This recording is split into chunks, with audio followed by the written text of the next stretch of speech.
Bonjour à tous et bienvenue dans cette vidéo. Aujourd'hui on va parler du sol et comment créer un sol riche en humus. Donc cette période est propice au niveau des arbres puisque toutes les feuilles vont venir tomber et couvrir le sol. Alors nous on a des endroits bétonnés vers la maison et il y avait beaucoup de feuilles d'olivier et de feuilles d'arbres qui étaient tombées. Donc profitez-en pour nettoyer vos terrasses et amener toutes ces feuilles sur le sol.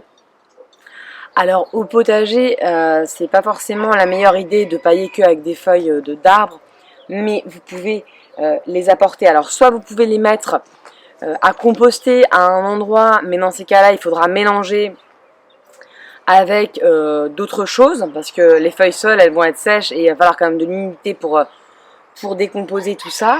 Et sinon, vous pouvez les mettre en paillage au sol, même en assez épaisse quantité.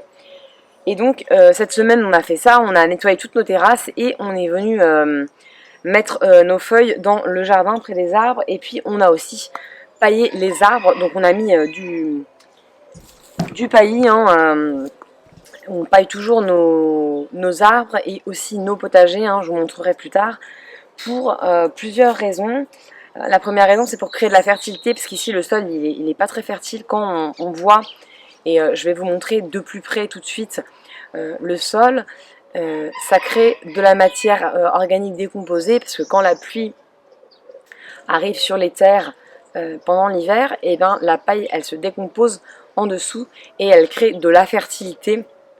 D'ailleurs, si on soulève la paille, on voit qu'il y a plein de réseaux de mycélium et on voit même des champignons.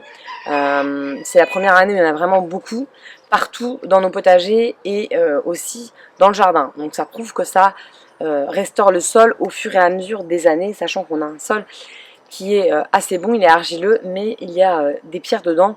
Et c'était un sol très dur qui avait été compacté par des tracteurs sûrement auparavant, parce que c'est un grand terrain familial et en général les Portugais ici au Portugal, en tout cas je ne sais pas si c'est le cas en France, mais dans les grands terrains ils font passer un tracteur qui va nettoyer le sol, soit pour enlever les herbes, soit juste retourner la terre comme ça. Et donc la terre elle est comme ça, il y a des modes de terre encore maintenant à l'été, et donc c'est pour aussi protéger bien sûr nos arbres du froid. Donc vous pouvez mettre une quantité assez épaisse de paillis. Le seul inconvénient, c'est quand on a des poules, des fois elles grattent un peu, mais elles trouvent aussi des insectes, et il y a des insectes aussi qui sont logés dans le sol et qui vont par exemple faire du mal aux arbres au niveau des feuilles ou des choses comme ça. Donc c'est bien pratique aussi d'avoir nos poules. Donc vous voyez en dessous, ça commence de se décomposer et le sol est bien mieux puisqu'il est beaucoup plus noir. Et avant il était uniquement rouge et très pierreux, très caillouteux, donc vous voyez que ça se décompose déjà bien ici.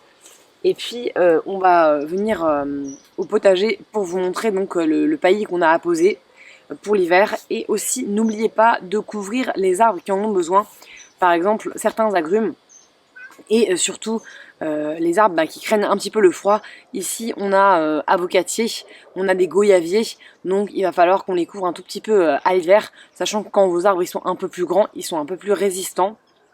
Et que si vous créez une canopée avec des arbres au-dessus, et je l'ai déjà observé, vous aurez moins de gel. Donc vous pouvez réfléchir à ça en termes de jardinage. Nous on a des très grands arbres, donc des caroubiers ici, mais vous pouvez avoir n'importe quel grand arbre et venir mettre un peu dessous, évidemment un tout petit peu espacé, un autre arbre qui est gélif, et du coup le gel ne viendra pas dessus. On a déjà testé et on a vu que ça gelait beaucoup moins sous un arbre de la canopée assez haut. Donc vous pouvez aussi réfléchir comme ça. Je vais vous montrer tout de suite le potager.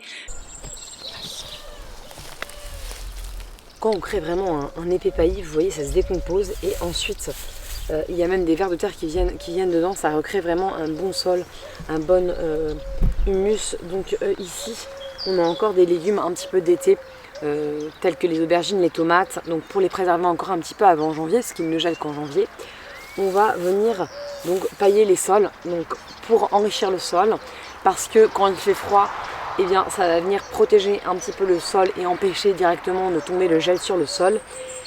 Et Ensuite, pour une seule et bonne raison, c'est que le permaculteur est assez feignant et ne veut pas s'embêter à désherber. Donc moi, ça ne me gêne pas s'il y a des herbes dans le jardin. Au contraire, si c'est des herbes sauvages, c'est très bien. Mais c'est vrai que par exemple, dans nos cultures de carottes, on avait des orties. Alors qu'est-ce qu'on a fait? On a pris les orties, on les a coupées, on a coupé les petits bouts tendres pour les sécher.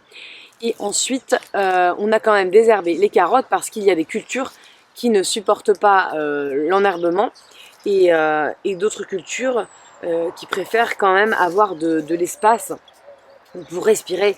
Donc on met un paillis au pied par exemple des aubergines parce que quand il fait plus froid, ça peut être un problème et elles peuvent geler. Ici, ils gèlent très très peu, donc des fois on a des aubergines, des pieds d'aubergines qui restent une année sur l'autre. Et donc on va voir cette année, on va mettre un épais paillis au pied des plants de légumes en prévision du froid cet hiver. Voilà, donc là on est dans le potager, on a mis une petite couche de paille, on va peut-être venir en remettre une avant le mois de janvier, avant qu'il gèle. Et puis on va mettre nos couvertures, donc au niveau des arbres, on a des protections anti-gélives, vous pouvez les acheter en commerce. Pensez-y pour les régions froides, pensez aussi à rentrer vos pots si vous avez des pots avec des arbres. Hein, nous on va les rentrer un petit peu plus tard dans la saison parce qu'ils ne gèlent pas avant janvier. Et il a fait quand même la nuit jusqu'à 5-6 degrés. Bon là il fait environ 10 degrés. Et pour vous donner un aperçu, la journée on a 25 degrés, encore 25 voire plus. Donc il fait encore très très chaud ici dans le sud du Portugal. Tout pousse vraiment très bien parce qu'on a eu les pluies qui sont arrivées. Et donc c'est un plaisir de voir le potager aussi vert et le jardin aussi vert. Voilà pour cette vidéo. Et puis cette semaine on va continuer à faire des semis de fèves, de petits pois, et on va venir planter nos échalotes et de l'ail. Donc voilà ce qu'on fait en ce moment au potager. On est bien occupé avec les bras bien chargés de paille pour pouvoir protéger nos légumes pour l'hiver. Je vous souhaite une belle semaine les jardiniers et à la semaine prochaine.